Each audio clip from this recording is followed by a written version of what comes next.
Change করব, তারপরেই চলে আসব। হ্যাঁ, না না, ভাইয়া টাইয়া কেউ নেই এখন বাসায়। তুমি জানো না, আমার ভাইয়া বিজি, খুব বিজি থাকে সব সময়। হ্যাঁ হ্যাঁ। আরে না, আচ্ছা তুমি এখন রাখো, ঠিক আছে? আমি এখন ড্রেস চেঞ্জ করব। আচ্ছা, টাটা, আসছি। আরে, কি ব্যাপার? আমাকে বাঁধলো কে? আরে, আমি এখন কি করব? আমি তো খুলতেও পারছি না। উফ, আমি এখন কি করব? ম্যাডাম। আরে দেখ না, আমাকে টেবিলের সাথে কে বেঁধে রেখেছে, বুঝতে পারছি না কিছু। ও, কেন আপনার কি মনে হয় না যেখানে তো আমি ছাড়া আর কেউ নাই? তাহলে আপনি বাদ দিয়ে উম, দিন। মানে তুই আমাকে বাঁধছিস?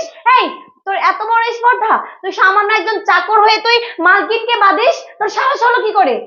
রাখবো না। আর একটু বাঁধতে গেলে মানুষের প্রয়োজন হয় না ম্যাডাম, টেকনিকের প্রয়োজন হয়। বুঝতে পারছেন? মানে আমি তোর কথার মাথা মুন্ডু কিছু বুঝতে পারছি না। তুই আমাকে যা বলবি সোজা সাপটা বল, আমার কাজ আছে, আমি যাব। কোথায় যাবেন ম্যাডাম? এত টাকা পয়সা